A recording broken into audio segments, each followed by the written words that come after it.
Não? Leituras. Sim.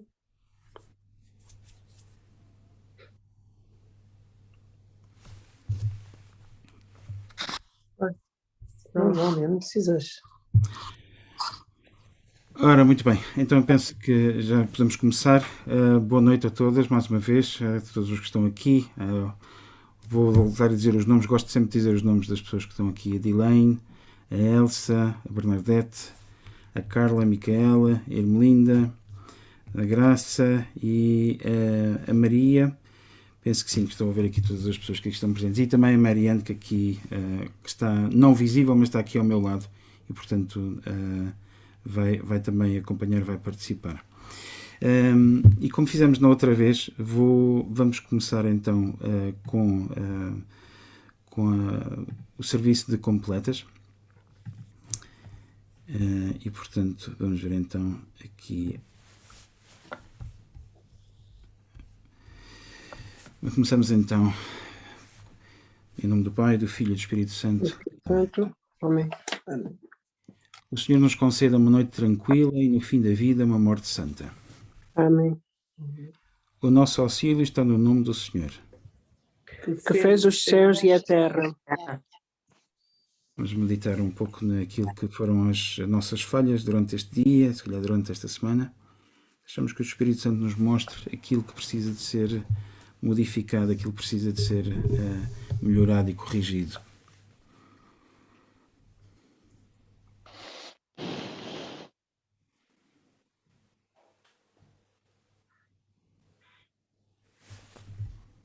E dizemos então a seguinte oração, pedindo perdão ao Senhor. Deus, pleno de misericórdia, diante dos anjos e santos, confessamos a Ti e uns aos outros porque pecamos em pensamentos, palavras, atos e omissões. E naquilo que deixámos por fazer. Perdoa os nossos pecados, cura-nos pelo Teu Espírito Santo e ergue-nos para uma nova vida em Cristo. Amém. Amém. Deus apressa a nossa salvação. Senhor, vem depressa e auxilia-nos. Glória ao Pai, ao Filho e ao Espírito Santo, como era no princípio e agora e sempre. Amém. Amém. Vamos agora recitar o Salmo 139. Senhor, Tu examinaste-me e conheces-me. Conheces todos os meus movimentos à distância, sabes os meus pensamentos. Mesmo quando trabalho e quando descanso. Conheces todas as minhas ações. Mesmo antes de eu falar, já tu sabes o que vou dizer. Tu estás à minha volta por todo o lado. Colocas sobre mim a tua mão protetora. O teu conhecimento é para mim demasiado profundo. Estás para além da minha compreensão. Onde poderia eu ir para escapar a Ti? Para onde poderia eu fugir da Tua presença? Se subisse ao céu, lá estarias. Se descesse ao mundo dos mortos, lá estarias também. Se eu volasse para além do Oriente, ou fosse habitar nos lugares mais distantes do Ocidente, também lá a Tua mão desceria sobre mim. Lá estarias para me segurar. Se eu pedisse à escuridão para me esconder, ou à luz para se transformar em noite à minha volta, a escuridão não me ocultaria de Ti. E a noite seria para Ti tão brilhante como o dia. Para Ti a escuridão e a luz são a mesma coisa. Foste Tu que formaste todo o meu ser. Formaste-me no ventre da minha mãe. Louvo-te, ó Altíssimo, e fico maravilhado com os prodígios maravilhosos que são as Tuas obras. Conheces intimamente o meu ser. Quando os meus ossos estavam a ser formados, sem que ninguém o pudesse ver, quando eu me desenvolvi em segredo, nada disso se escapava. escapava. Tu viste-me antes de eu estar formado. Ah? Tudo isso estava escrito no teu livro. Tinhas assinalado todos os dias da Não minha estou. vida, Não. Padre, antes de estamos no qualquer sítio. deles existir. Tinhas assinalado todos os dias da minha vida antes de qualquer deles existir. Se Deus existir. Mas aqui não está. Não mudou. Para mim, que preciosos são os teus pensamentos, ó Deus, Oh Deus. que misterioso é o teu conteúdo. Se eu quisesse contar, seriam mais do que a areia, e se pudesse chegar ao fim, ainda estaria contigo. Ó Deus, tira a vida aos que fazem mal, afasta de mim os assassinos. Eles falam maldosamente contra ti, os teus inimigos dizem mal de ti. Ó Senhor, como eu odeio aqueles que te odeiam, como eu desprezo os que se voltam contra ti. Odeio-os com toda a minha alma, considero os meus inimigos. Examina-me, ó Deus, e conhece o meu coração. Põe-me à prova e conhece os meus pensamentos. Vê se eu sigo pelo caminho do mal e guia-me pelo caminho eterno. Glória ao Pai, e ao Filho, e ao Espírito Santo. Como era no princípio, é agora e será sempre. Amém. Amém. Vamos agora ter uma leitura de Isaías, capítulo 58, versículos 6 e 7. Muito apropriado para hoje, precisamente porque... Isaías, Padre Marco. Capítulo. Isaías 58, 6 e 7. Penso que estão a ver no ecrã. Não está. Não está a mudar, Padre Marco. Bom, vamos voltar aqui a... Só um bocadinho. 58, 6 e 7. Eu já fui lá. Vamos ver se eu posso recuperar aqui a partilha. Ok, está aqui. Já encontrei. E agora? Ok. Agora está a mudar. Já conseguem ver? Não. Está a mudar, Padre Marco. Está aqui. Isaías 6 e 7. Ora, então Isaías diz: o jejum que me agrada é este: libertar os que foram presos injustamente, livrá-los do jugo que transportam, dar a liberdade aos oprimidos, quebrar toda a espécie de opressão, repartir o teu pão com os esfomeados, dar abrigo aos pobres sem casa, vestir os que vires sem roupas e não voltar as costas ao teu irmão. Palavra do Senhor. Graças a Deus. Não está a mudar, não coisa. Eu sei, mas eu segui aqui pela Bíblia. Sim, eu também abri aqui a Bíblia. Nas tuas mãos, Senhor, entrego o meu espírito. Glória a ti. Nas tuas mãos, Senhor, entrego o meu espírito. O meu espírito. Porque tu me redimiste, Senhor Deus da verdade, Já. entrego o meu espírito. Glória ao Pai, e ao O Filho e ao Filho e o Espírito Santo. Espírito Santo. Como era no princípio, agora e sempre. Amém. Nas tuas mãos, Senhor, entrego o meu Senhor, pega o meu espírito. espírito. Guarda-me como a menina dos teus olhos. teus olhos. Abriga-me à Abriga-me à sombra sombra das das tuas asas. E agora o refrão também para o cântico do Evangelho, nunca dimite-se. Dizemos todos juntos: guia-nos enquanto vigilantes, Senhor. e guarda-nos enquanto Guarda-nos dormimos, enquanto dormimos. para que despertes vigiemos com Cristo Com Cristo. e dormindo sempre. Agora, Senhor, pode o teu servo partir em paz, pois cumpriu-se a tua palavra. Já vi com os meus olhos o Salvador, que enviaste a todos os povos, luz para iluminar as nações e glória de Israel, teu povo. Glória ao Pai, ao Filho e ao Espírito Santo, como era no princípio, agora e será sempre. Amém. Amém. Guia-nos enquanto vigilantes, Senhor. e guarda-nos Guarda-nos enquanto dormimos, para que despertes vigiemos com Cristo e dormindo sempre.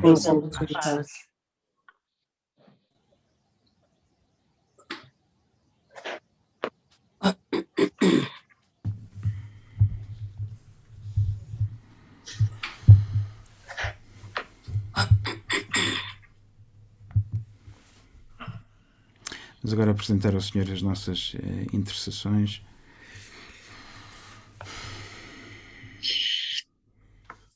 já começou e depois, se alguém se quiser juntar de forma espontânea, pode fazê-lo perfeitamente. Podem apresentar também os vossos próprios pedidos de oração. Senhor, nós te louvamos e te adoramos, Senhor, pelo final deste dia, mas também início de um novo período, um novo ciclo na vida da Igreja, que é precisamente o início da Quaresma. Damos graças, Senhor, por estes 40 dias em que podemos nos sintonizar mais contigo, buscar mais o teu Espírito, que podemos, Senhor, estar mais em comunhão contigo. Ajuda-nos a pôr de lado as distrações e a focar-nos mais e mais em ti. Te pedimos, Senhor, que nestes 40 dias possamos jejuar de tudo aquilo que é mau, das más atitudes, Senhor, dos maus pensamentos, das más emoções.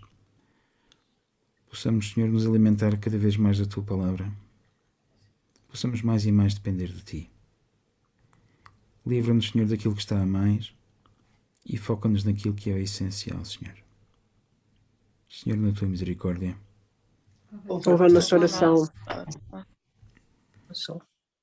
Eu te quero pedir também por todos aqueles que estão aqui nesta reunião de oração e de estudo bíblico, Senhor. Por todas as pessoas que nos acompanham, Senhor, que estão aqui nesta reunião de Zoom, ou estão também a acompanhar no Facebook, ou até que mesmo mais tarde vão ver no YouTube. Senhor, quero pedir a tua bênção sobre cada uma destas pessoas, Senhor. Sabes todas as suas necessidades. Sabes, Senhor, até as suas necessidades antes mesmo delas poderem ter consciência das suas necessidades. Quero, Senhor, pedir a tua bênção, especialmente sobre aqueles que estão doentes, aqueles que estão fracos, Senhor, a nível físico, a nível emocional e a nível espiritual. Quero pedir, Senhor, por aqueles que são nossos familiares ou amigos que estão no nosso coração e que precisam neste momento, Senhor, da tua força.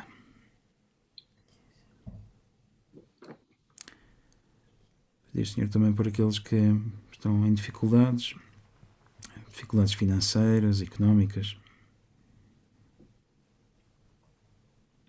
Que também, Senhor, os possas abençoar e possas ajudar a que as suas necessidades sejam supridas. Queria pedir também, Senhor, por aqueles que nesta situação de crise, de pandemia, Senhor, provavelmente se calhar também estão a experimentar neste momento a nível das suas relações, do seu casamento ou da sua união, Senhor, que estão a sofrer. Tu também os possas ajudar nesta situação. Te peço, Senhor, compreensão mútua, perdão, Senhor. E que se houver também situações de abuso, Senhor, situações realmente de abuso e de violência, Senhor, que tu também ponhas termo a isso, Senhor, e que dês coragem às vítimas de abuso e de violência para também, Senhor, tomarem consciência da sua dignidade e de saírem dessa relação, Senhor. Senhor, na tua misericórdia. Ouve a nossa oração. Se alguma de vós quiser então fazer a oração, faça, por favor.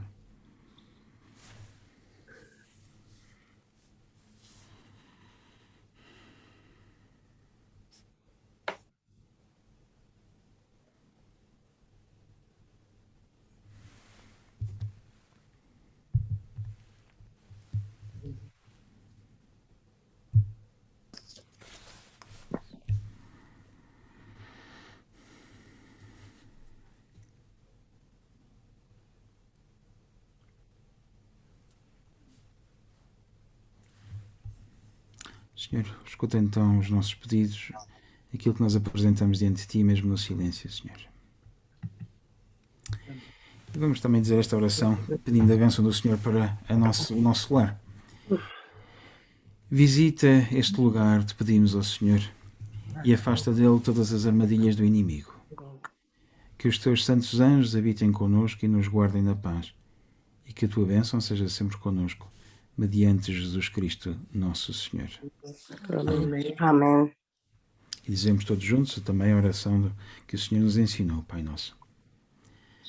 Pai Nosso, que estás no céu, santificado Santificado seja o teu nome. Venha o teu o teu reino, reino, seja feita a tua vontade, assim na assim na terra terra como como no no céu. céu. O O pão pão Nosso nosso cada de dia cada nos dá dia hoje. nos dai hoje. Perdoa-nos as Perdoa-nos nossas as nossas ofensas, ofensas, assim como como também nós nós perdoamos perdoamos a a quem quem nos tem nos tem ofendido. ofendido. Não E nos não deixes nos cair em deixeis cair em tentação tentação, e e livra-nos do mal, livrai-nos do mal. porque teu é o O reino, reino, o o poder poder e a e a glória, glória para agora e para agora e sempre. para sempre. Amém. Amém. Em paz me deito e logo adormeço. Porque sou porque tu, tu, Senhor, Senhor, sou nos confio dás e segurança. Fica connosco, Senhor Jesus. Porque a noite A se noite aproxima e o dia já fundou. Tal como a sentinela espera pelo romper da aurora. Assim Assim nós nós nós esperamos por esperamos ti, ó por ti, ó Cristo. Cristo. O Senhor nos abençoe e nos guarde, o Senhor faça resplandecer o seu rosto sobre nós e nos proteja, o Senhor nos olhe com bondade e nos dê a paz. Amém. Amém. Amém.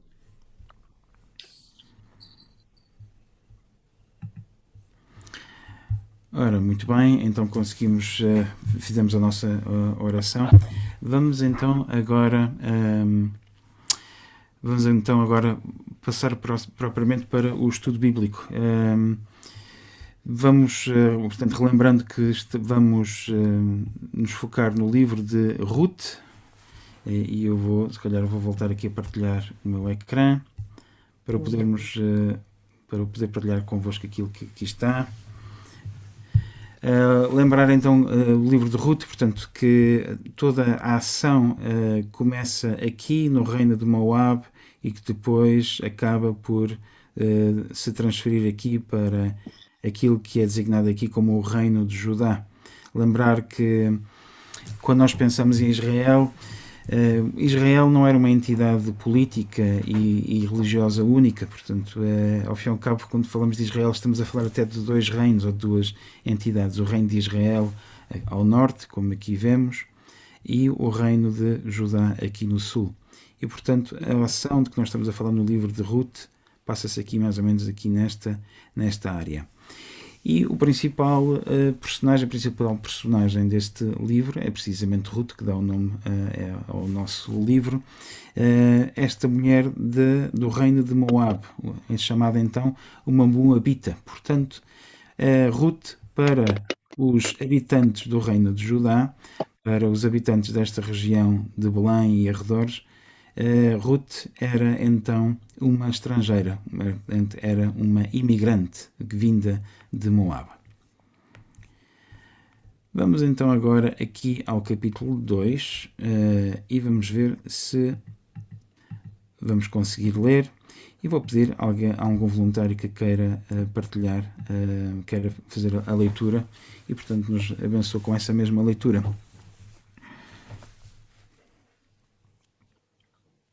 Posso fazer, se quem quiser fazer, padre. Força, Maria. Noémia tinha um parente chamado Boaz, homem rico e importante que pertencia à família de Elimelec, seu marido. Ruth, a Moabita, disse a Noémia: deixa-me ir aos campos apanhar espigas caídas, atrás de algum ceifeiro que me autoriza a fazer isso. Noémia respondeu-lhe: vai sim, minha filha. Ruth foi então para os campos e pôs-se a apanhar as espigas que os ceifeiros deixavam ficar. E aconteceu que foi parar ao campo que pertencia a Boaz, o parente de Elimelec. Depois chegou Boaz, que vinha de Belém, e saudou os ceifeiros, dizendo: o Senhor esteja convosco. E eles responderam: o Senhor te abençoe. Boaz perguntou então ao encarregado dos ceifeiros: quem é aquela rapariga? E ele respondeu: é a jovem moabita, que veio com Noémia das terras de Moab. Pediu-me licença para apanhar e levar as espigas que os ceifeiros deixam ficar atrás. anda aí desde que veio de manhã, a não ser um pouco que esteve a descansar em casa. Então Boaz disse a Ruth: ouve, minha filha, não precisas de ir apanhar espigas a outros campos. Não saias deste e chega-te às minhas ceifeiras. Repara em que parte do campo elas estão a ceifar e vai atrás delas. Eu dou ordens aos meus homens para não te incomodarem. E quando tiveres sede, vai beber às bilhas de onde eles bebem também. Ruth inclinou-se até ao chão e perguntou a Boaz: por que motivo és tão generoso comigo, tratando-me como conhecida? Eu sou uma estrangeira. Boaz respondeu-lhe: já me contaram o que fizestes pela tua sogra, depois que o teu marido morreu. Sei que deixaste o teu pai e a tua mãe e a terra onde nasceste e vieste para um povo que antes não conhecias. Que o Senhor te pague o bem que fizeste. Que o Senhor Deus de Israel, de quem vieste receber proteção, te dê toda a recompensa que mereces. Ruth disse, padre, Ruth disse então: que eu encontre bondade da tua parte, meu Senhor. Deste-me muito ânimo ao falares com tanto carinho, embora eu nem sequer seja igual a uma das tuas criadas. Continua, padre, ou quer passar? Sim. À hora da refeição, Boaz disse a Ruth: chega-te para aqui, come conosco e molha o teu pão no molho de vinagre. Ela então sentou-se ao pé dos ceifeiros e Boaz deu-lhe trigo torrado. Ela comeu até ficar satisfeita e ainda lhe sobrou comida. Ok, agora se calhar vou pedir então, se calhar outra pessoa que queira continuar a partir do versículo 15, certo? Não consigo. Posso continuar? Sim, força aí, Helene. Depois de ela se levantar para ir apanhar espigas, Boaz disse aos criados: deixem-na apanhar espigas, mesmo entre os molhos, e não a impeçam. Deixem cair de propósito o punhado de espigas para ela apanhar e não ralhem com ela. Por isso, Ruth andou a juntar espigas no campo até a tardinha. E quando as debulhou, já tinha cerca de 25 quilos. Ela pegou no grão, voltou para a cidade e mostrou à sogra o que tinha conseguido apanhar. Tirou também a comida que lhe tinha sobrado e deu-lhe. Noêmia perguntou-lhe então: onde é que andastes hoje a apanhar espigas? Onde é que andastes a trabalhar? Deus abençoe o homem que foi generoso contigo. Então Ruth contou à sogra que tinha andado a trabalhar no campo de um homem chamado Boaz. E Noêmia disse-lhe: o Senhor, que é bom para os vivos e para os mortos, o abençoe. E disse-lhe ainda: esse homem é nosso parente chegado e um dos que tem a responsabilidade de nos proteger. Então Ruth, a moabita, disse: ainda mais, ele disse que eu podia continuar a apanhar espigas com as suas ceifeiras até o fim da ceifa. E Noêmia respondeu: sim, minha filha, é melhor que te juntes às suas ceifeiras do que ires para outros campos e te maltratarem. Assim Ruth se juntou às ceifeiras de Boaz para apanhar espigas com elas até o fim da colheita da cevada e do trigo. E depois continuou a viver com a sua sogra. Muito bem. E assim temos... aqui temos então lido mais temos lido mais um capítulo de Ruth. Gostaria algo que não tivesse ficado claro, alguma dúvida que tenha surgido desta leitura que queiram colocar.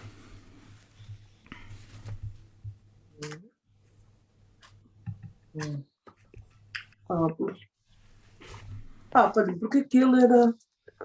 Peraí, porque que ele era protetor dela, não é? Muito bem, boa pergunta. Portanto, então, havia uma responsabilidade de Boaz ou Boaz, como se diz também em inglês. A pronúncia varia consoante a tradução que se faz, mas é Boaz ou Boaz em inglês. E, portanto, ele tinha esta responsabilidade porque ele precisamente era parente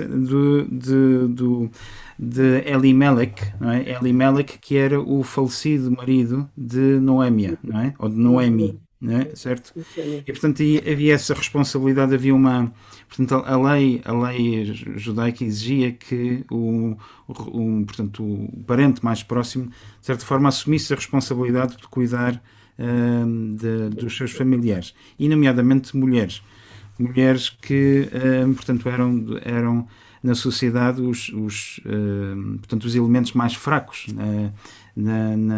a nível social, e portanto necessitavam da proteção de alguém, porque senão basicamente iriam passar fome. E portanto daí então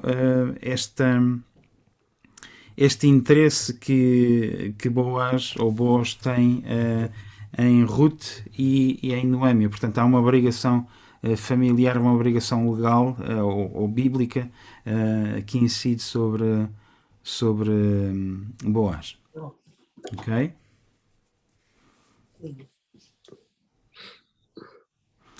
Se calhar é um bocado aquilo como nós dizemos que, bom, quer dizer, é muito facilmente quando uma criança fica órfã, ou quando nós como família temos esta tendência de nos juntarmos e de podermos, pelo menos os familiares mais próximos, se calhar tomarem a guarda dessa criança ou dessa pessoa e ajudar naquilo que for necessário.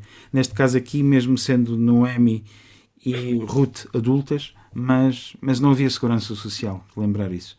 Não havia apoios sociais, não havia uma estrutura montada que permitisse fazer com que estas mulheres, as duas viúvas, pudessem ter algum tipo de sustento. Não havia proteção social para elas nesta altura. Aliás, o conceito de segurança social é uma coisa muito recente. É uma coisa só do século passado, não é? Portanto, elas estavam totalmente dependentes da ajuda do seu familiar. Boa pergunta, Bernadette. Mais alguma pergunta?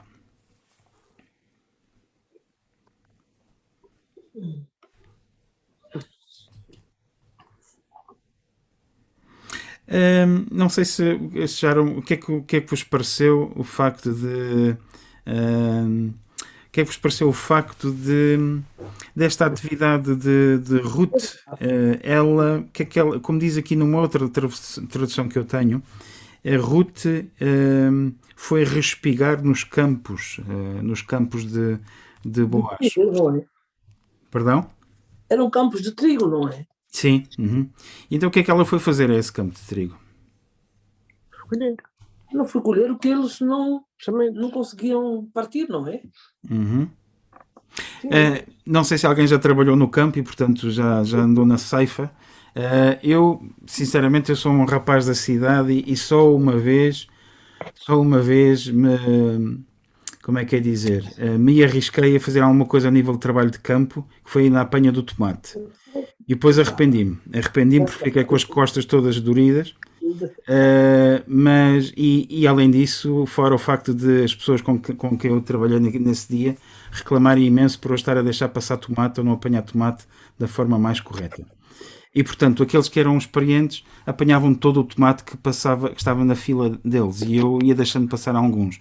Ou não via os tomates, ou era difícil arrancá-los, ou o que fosse. Mas aqui na apanha do trigo, o trigo, como é obviamente um cereal e pequeno, não é? Sempre há algumas espigas vão ficando no chão. Vão ficando no chão e, portanto, é cereal que deve ser aproveitado. Portanto, é esse cereal que fica para trás, que a Ruth estava atrás, portanto, estava à procura desse cereal, certo? para que ela pudesse então se alimentar. Há uma obrigação também legal, portanto, a parte do Antigo Testamento, que é interessante. Não se esqueçam que Ruth é estrangeira, portanto, Ruth é estrangeira, mas a Bíblia nos diz uma coisa muito interessante relativamente aos estrangeiros, já no Antigo Testamento. Em Êxodo 23:9, por exemplo, diz: não oprimirás um estrangeiro residente. Vós conheceis a vida do estrangeiro residente, porque fostes estrangeiros residentes na terra do Egito. Ou seja, aqui Moisés a lembrar a quem ler este texto, quem ler o livro do Êxodo, que nós não podemos oprimir os estrangeiros. Há um dever de solidariedade e de ajuda aos estrangeiros, porque eles também, os próprios judeus, os próprios israelitas, foram estrangeiros noutra terra, no Egito. Ok? E depois também uma outra passagem em Levítico 19, que precisamente indicava claramente que não se deviam apanhar todas as espigas da ceifa. Portanto, se devia-se deixar algo para que precisamente aqueles que eram pobres, aqueles que não tinham acesso à terra ou não podiam cultivar e, portanto, tinham que se alimentar, pudessem também aproveitar, beneficiar dessa ceifa. Okay? E é precisamente então aqui o que se passa com Ruth. Portanto, ela anda à procura dos restos, ela anda a tentar sobreviver, que me faz lembrar muito, faz-me lembrar muito a situação, ao fim e ao cabo, daquelas pessoas que nós às vezes vemos a recolher lixo nas ruas, não é? Andarem a abrir caixotes do lixo e tentarem sobreviver. Portanto, nós, numa sociedade tão rica que temos ainda pessoas a fazer isso, não é? Temos países em que isso é prática comum, não é? E, portanto, pessoas, centenas e centenas de pessoas às vezes que se juntam em lixeiras para tentar aproveitar aquilo que possa ser, que lhes possa ou dar dinheiro, ou ainda pior, que possa ser comida para eles, não é? Portanto, é interessante ver que aquilo pelo qual Ruth e Noemi passaram não está muito longe também da nossa realidade hoje. Parece-me também interessante ver o facto de que como esta solidariedade e esta abertura aos estrangeiros tem que existir. Nem sempre da parte do povo israelita houve esta abertura para com os estrangeiros. Nem sempre isso aconteceu, mas não aconteceu não porque a Bíblia não o dissesse, porque precisamente a palavra de Deus indica que nós, enquanto descendentes também de Israel, enquanto a nova Israel, enquanto cristãos, nós temos também a obrigação de sermos solidários com o estrangeiro. Okay. Alguém quer fazer algum comentário na sequência disto que está a ser dito? Sim, padre. Micaela, ok. Edilene, então se calhar, Edilene, fale sim, e depois vou pedir a Micaela também que diga. Então, essa passagem de Ruth me lembrou uma passagem também de Mateus que diz que o Senhor diz: sim, Senhor, mas até os cães de estimação comem das migalhas que caem das mesas de seus donos. Bem visto, Edilene, exatamente. Eu achei bem assim parecido, né? Uhum. Inclusive até me toca muito essa parte de Mateus. Mas sabe, está relacionado, né? Uhum. E é curioso que essa passagem que a Edilene menciona é precisamente um diálogo de Jesus com uma estrangeira. Uma estrangeira, exatamente. Não é? E Jesus até tem uma atitude agressiva, digamos assim, quando no diálogo com ela. Portanto, diz que a comida não é para ser dada aos cães. Sim. Ou seja, eu sou judeu, tu és estrangeira, portanto não é para ti. Foi o que ele disse. Não é? Mas a mulher não ficou calada, continua a insistir. Não é? É verdade. O que ela também... fala: até os cães comem das migalhas que caem da mesa dos seus donos. Uhum. E então foi aí que Jesus se rendeu, digamos assim. E, portanto, afinal, a filha dela acabou por ser curada, não é? É verdade. Eu acho que esse texto pode ser lido de duas maneiras. Uma é mesmo, literalmente, Jesus estava a ser... Eu penso que Jesus, se calhar, não estava no melhor dos seus dias. Devia estar cansado Portanto, se eu me lembro do contexto, Jesus estava cansado de andar a viajar. Ele até foi para o estrangeiro, de certa forma, para se poder isolar das pessoas, e calha-lhe logo essa mulher que insiste para que a sua filha seja curada. Portanto, Jesus não devia estar extremamente cansado, provavelmente. E então foi um bocado assim... teve uma atitude um bocadinho dura para com ela. Essa é uma leitura. Outra também é que ele podia estar a tentar testá-la, a ver até onde é que a fé dela chegava. E o que é certo é que ela insistiu e portanto, Jesus acabou por curar a filha dela. E acho que também pode ser lido no sentido em que esta própria mulher está a pôr em causa a xenofobia ou o desprezo que nós possamos ter relativamente aos estrangeiros, e está a pôr em causa também uma estrutura patriarcal em que os homens dominam, e portanto ela quer também a parte que lhe toca enquanto ser humano. Micaela pôs aqui a mão, levantou a mão. O que é que nos quer perguntar?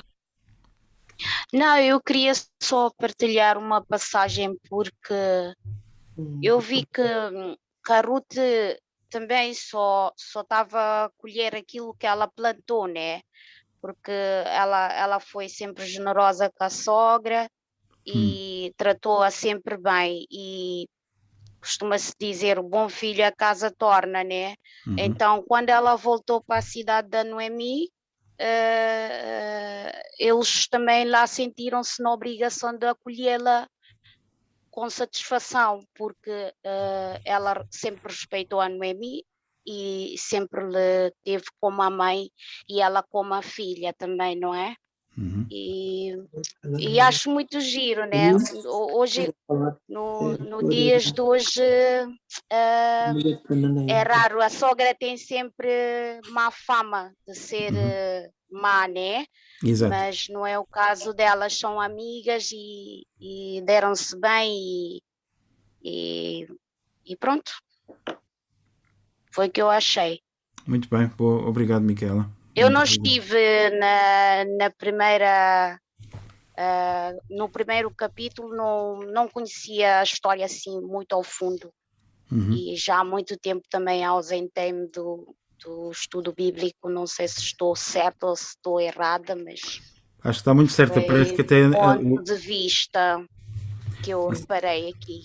Esse comentário parece que é como se alguém já tivesse lido o primeiro capítulo. Parece que não lhe faltou a leitura do primeiro capítulo, porque está mesmo spot on. Sim, foi que eu ouvi, né? E também, e já agora dizer também que, claro que às vezes nem toda a gente se pode juntar a nós, e há pessoas que às vezes não conseguem entrar, ou porque estão a trabalhar, ou estão a fazer outra coisa qualquer, ou às vezes não conseguem entrar no Zoom, porque como tivemos um problema na semana passada, há 2 semanas, mas isto ao fim e ao cabo fica publicado no Facebook para que mais pessoas possam beneficiar, e eu vou também colocar no YouTube para que depois mais tarde cada um possam, digamos assim, retomar, rever o estudo e poder se calhar também portanto, digerir um pouco mais, com mais no vosso tempo, aquilo que é este estudo. Só se calhar um pormenor, que era o facto de que Ruth começou digamos assim, a recolher aquilo que ela semeou, não é? De forma espiritual, mas a sorte dela não começou a melhorar. Portanto, ela foi acolhida no campo ainda, sem Boaz ou Boaz saber quem ela era. Portanto, ela chegou ao campo primeiro e começou a recolher as espigas, porque os outros empregados a deixaram, ok? Portanto, não foi só porque o proprietário disse deixem-na em paz ou deixem fazer isso. Ele mais tarde faz isso, claro, mas de princípio eles próprios deixaram que ela ceifasse. Okay? Mais algum comentário? Esta conversa está interessante. Ou algo que, portanto, que vos tenha tocado pessoalmente também, que faça se calhar que crie ecos na vossa situação pessoal, ou de pessoas que conheçam e que se calhar queiram trazer aqui para a mesa.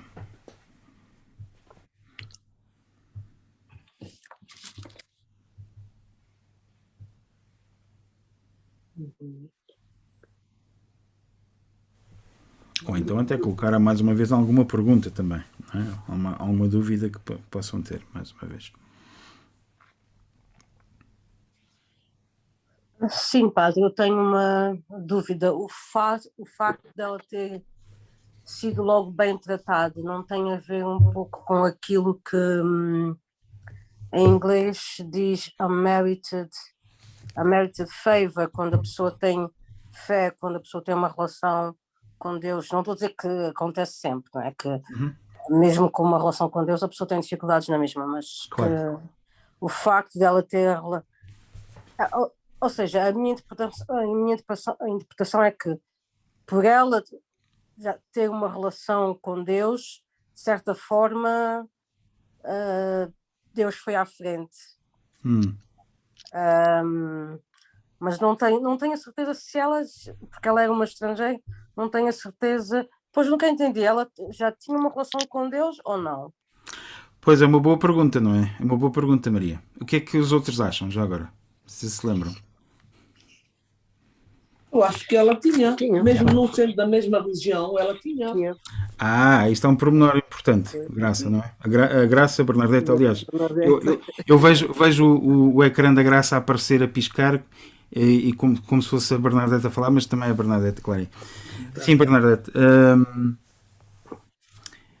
Pois é, ela era estrangeira, portanto, em princípio, ela adorava outros deuses, não é? Não Yahvé, não adorava a Yahvé, não, ou pelo menos não fazia parte da religião com que ela foi criada, precisamente adorar a Yahvé, adorar o Deus dos israelitas, não é? Portanto, a religião de Ruth era diferente da religião de Noemi ou de Noémia, não é certo? As religiões eram diferentes. Portanto, o que é que nós podemos dizer relativamente a isso? Será que não adorar a Yahvé faz diferença nesse sentido ou não? Ela tinha a sua fé. Pois tinha. Realmente. Ela tinha a sua fé e... Como é que eu ia dizer?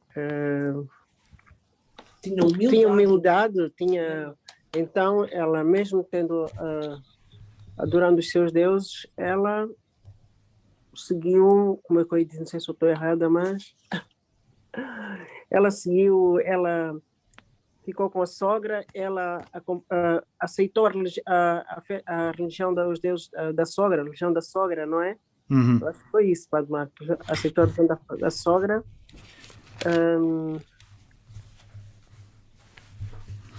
Sim, é verdade. Aliás, lembrando aquilo que ela disse no capítulo 1, o que ela disse no capítulo 1, quando, no diálogo portanto, quando elas estavam para sair de Moab, quando Noemi disse, quando Noemi estava nesta discussão com Ruth e dizendo, vai-te embora, eu não tenho nada para te oferecer, eu não te posso ajudar, eu não tenho filhos para te dar em casamento, para que tu te possas casar com eles. E ela disse, não insistas para que eu te deixe, disse Ruth. Para onde tu fores, eu irei contigo, e onde pernoitares, aí ficarei. O teu povo será o meu povo, e o teu Deus será o meu Deus.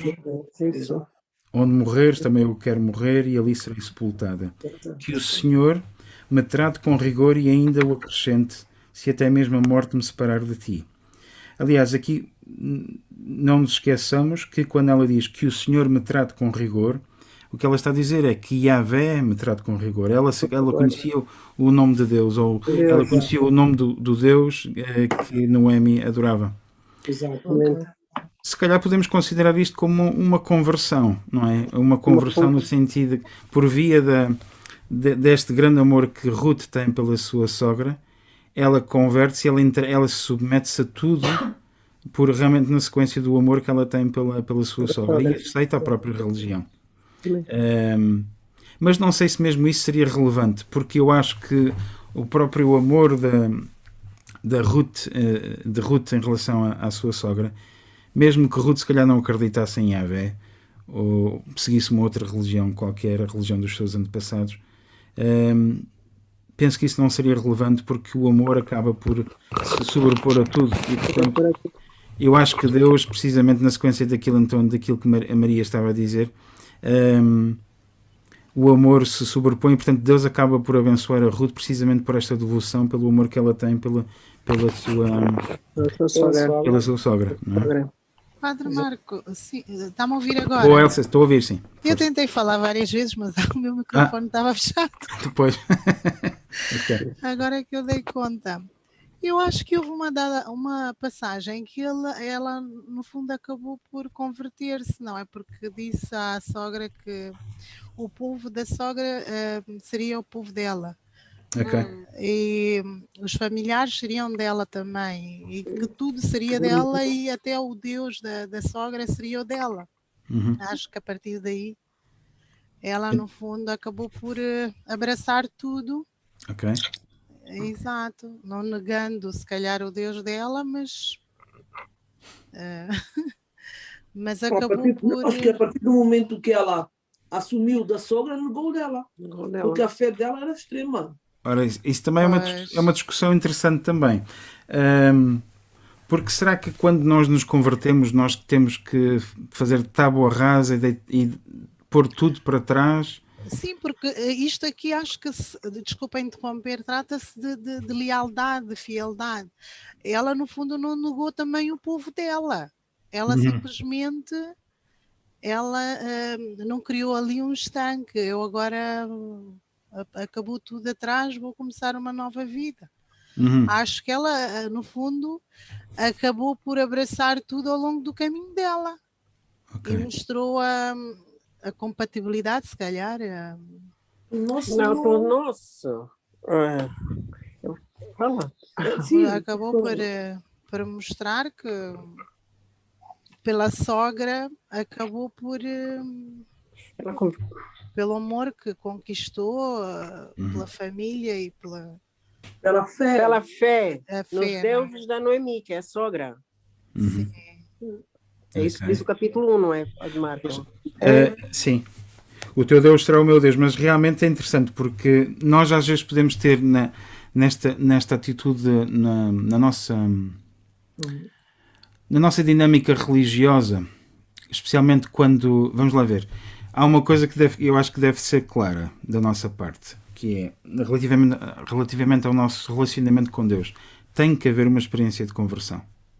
Tem que haver um momento em que nós dizemos eu aceito a Deus, aceito a Jesus Cristo como meu Senhor e Salvador. É isso que nos torna cristãos, é isso que nos faz cristãos, não é? Exato. E nesse sentido nos deixa de fazer outra coisa qualquer que nós tenhamos sido.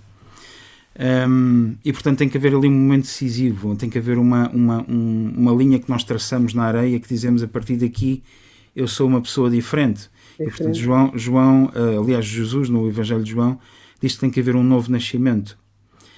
Mas penso também que pode haver um equilíbrio no sentido em que nós não temos que pôr de lado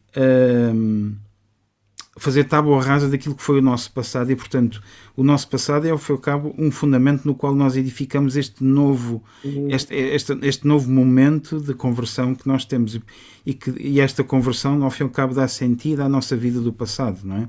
Por mais difícil ou estranha ou diferente seja da vida que temos agora, não é? Portanto, acho que temos que ter um equilíbrio entre aquilo que é realmente iniciar uma nova vida religiosa, uma nova vida de submissão a Deus, e neste caso Jesus Cristo, não é?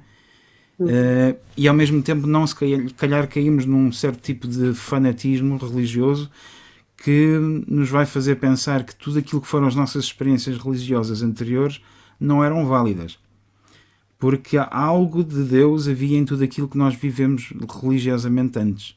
Seja numa religião totalmente diferente do cristianismo, seja se calhar numa igreja diferente, porque Deus nos falava nessa altura como fala agora, mas se calhar falava de forma diferente e o nosso relacionamento com Ele era diferente. Mas se calhar agora com Cristo podemos dizer que a nossa fé se aperfeiçoou, parece-me a mim. Okay? E portanto se calhar dizer o que está na minha cabeça, que é não penso que seja por uma pessoa ser de outra religião que será por isso que ela necessariamente irá para o inferno. Aliás, eu não acredito no inferno, pelo menos na ideia distorcida do inferno que muitas vezes as pessoas têm. Não acredito nisso. Não acredito que ninguém vá para o inferno por causa disso. Acredito que, acima de tudo, Deus nos julga pelas nossas ações, pela forma como nós nos comportamos uns com os outros, pelos valores que nós temos, pela solidariedade e pelo amor que somos capazes de demonstrar uns pelos outros. Se temos o título de cristãos, ou de muçulmanos, ou de hindus, ou de ateus, ou de pagãos, ou de qualquer outra coisa, eu penso que isso, nesse sentido, não é relevante. Mas, portanto,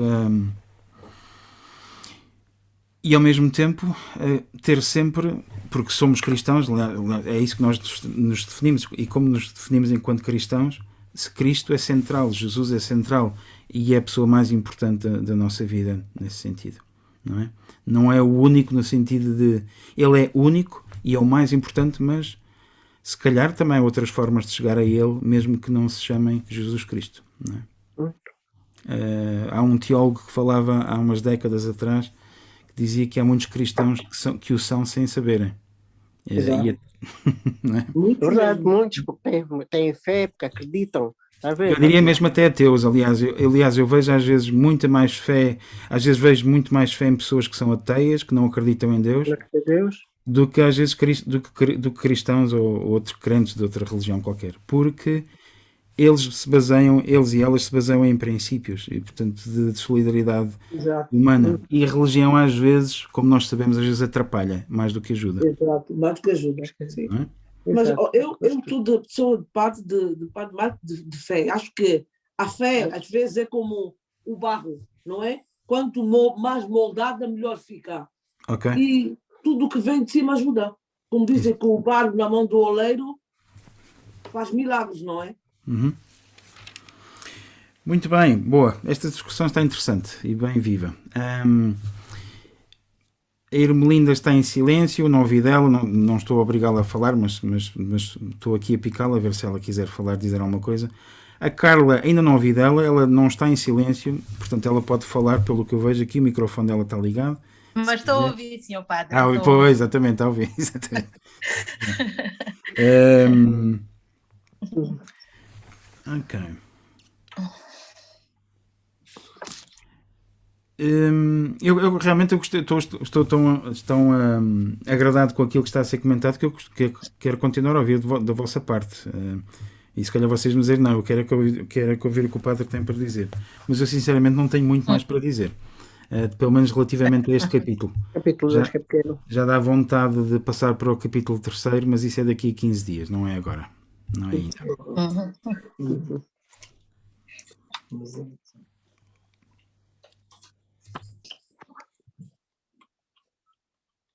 Há algum comentário? Alguma pergunta?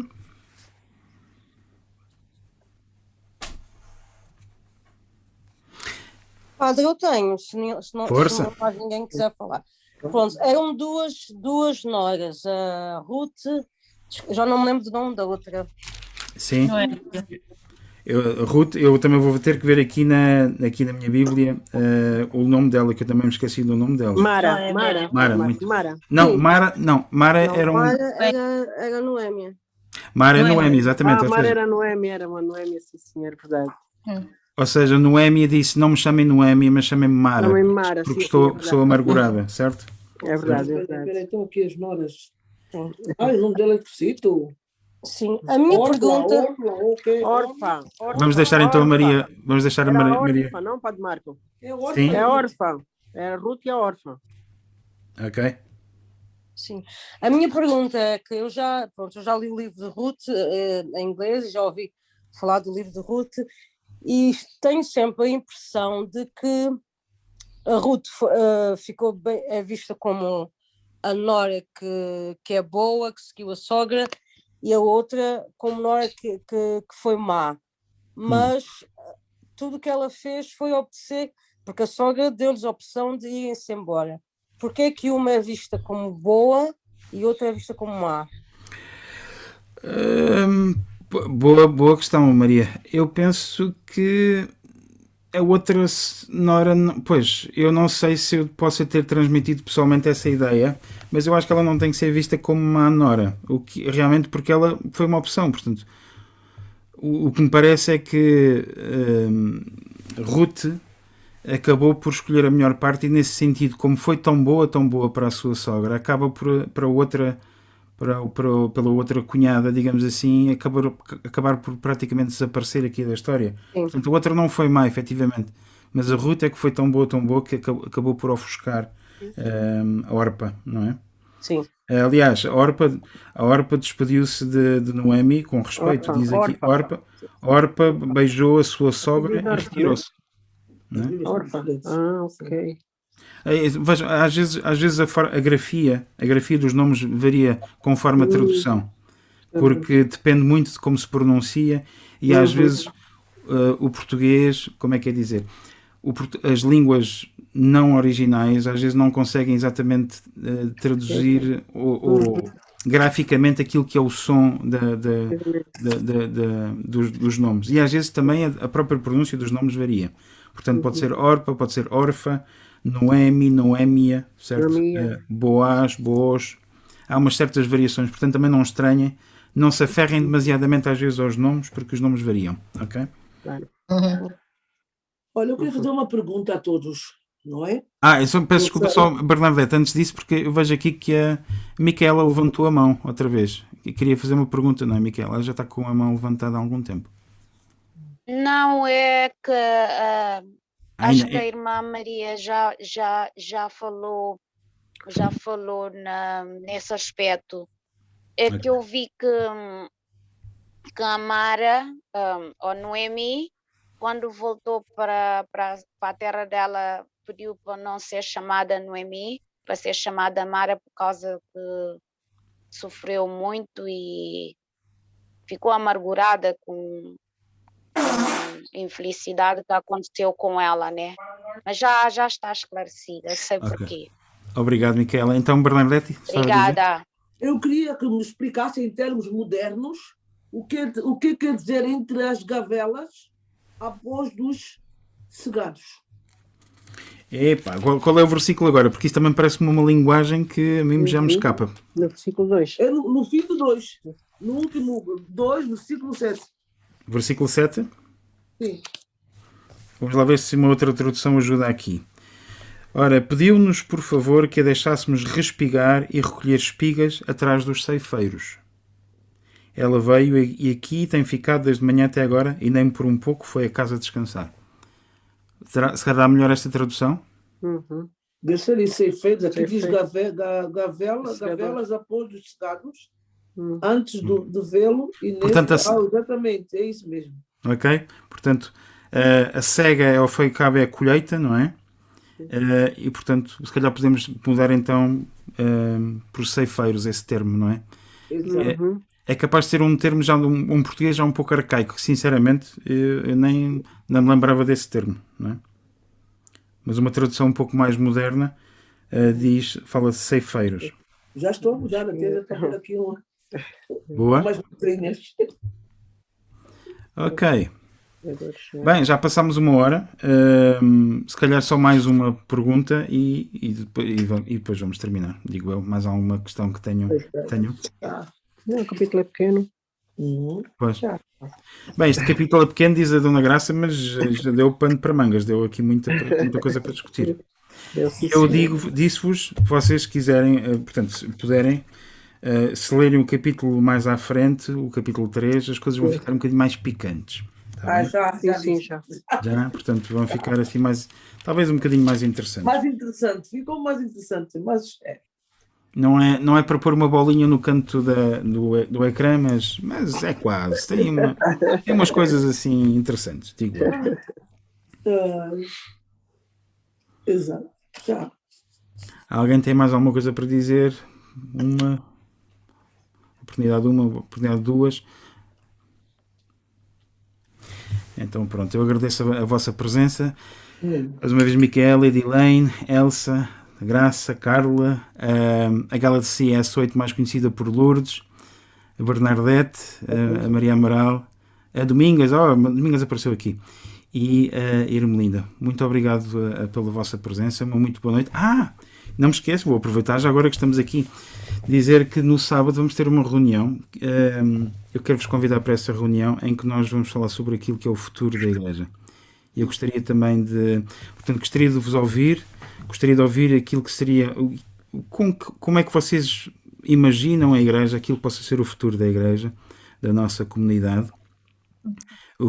Quais são as coisas que Deus colocou no vosso coração, ou portanto, aproveitem se calhar estes dias para pensar como é que eu gostaria de ver a Igreja no futuro. O que é que será que Deus me está a dizer relativamente àquilo que deve ser a Igreja?